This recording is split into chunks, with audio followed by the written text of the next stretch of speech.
Thank you, Chairman.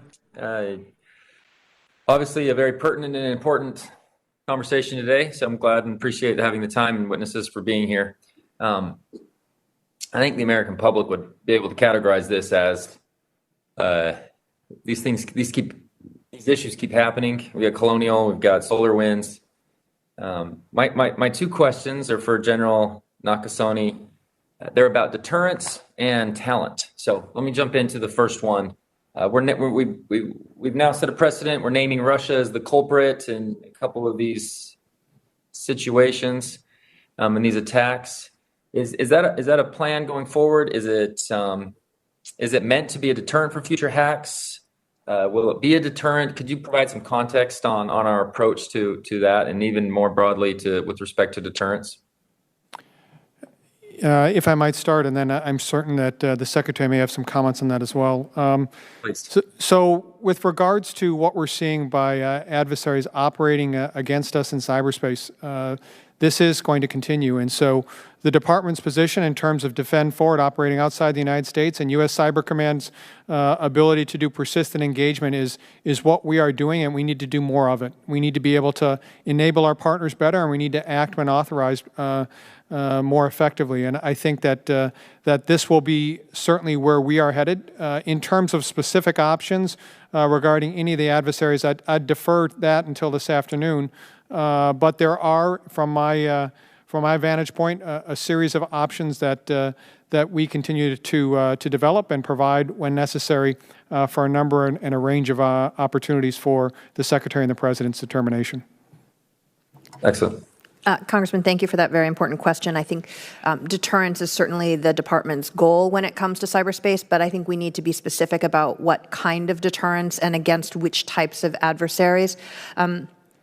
Since there are some of the activity that you referenced is what we would consider cyber espionage, and while we would expect that there is nothing that an adversary could do to deter U.S. intelligence gathering efforts, there's likewise we may not be able to deter adversary activity in that space to zero. That's not to say we can't impose cost, both by calling it out and making their lives harder, and engaging through other means to try and limit the scope of that activity. And I think that there are other ways that we can think about deterrence by denial. I would just note that in terms of cyber attacks that would rise to the level of an armed attack, we have not seen that type of attack from the adversary on the U.S., from a nation-state adversary on the U.S., and we would, I think, continue to maintain a strong deterrence posture against any type of attack of that nature. Excellent. Thank you. I look forward to discussing more for our closed briefing.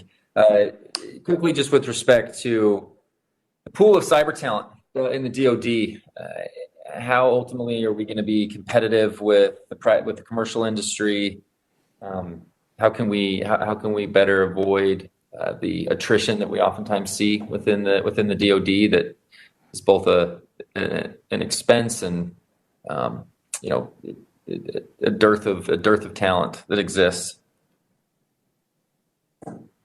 So, Congressman, I'd begin.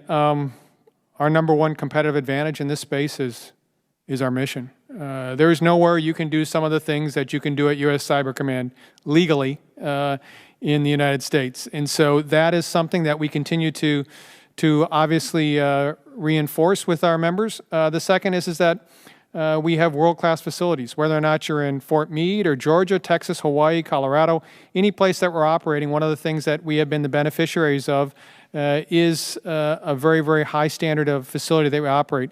And thirdly, one of the things that we continue to obviously leverage are a series of financial incentives that the services, Cyber Accepted Service has provided to us. But it will never be about money. It needs to be about what we're doing in the mission and the folks that they're working with. Excellent. Welcome. Any other thoughts, Secretary? Thank you, Congressman. We really appreciate the committee's focus on this. And while we seek to retain the best possible cyber talent for the department, we do have the benefit of, as we train cyber personnel, as General Nakasone's personnel complete their military service and return to the private sector, we are also helping to fill a shortage of cyber talent across the nation. So while we need to make sure that we can meet our retention requirements and readiness requirements, it is not a complete loss for the nation because we send more people out there to defend in the private sector space as well. Excellent. Looking forward to discussing more. Yield back. Thank you.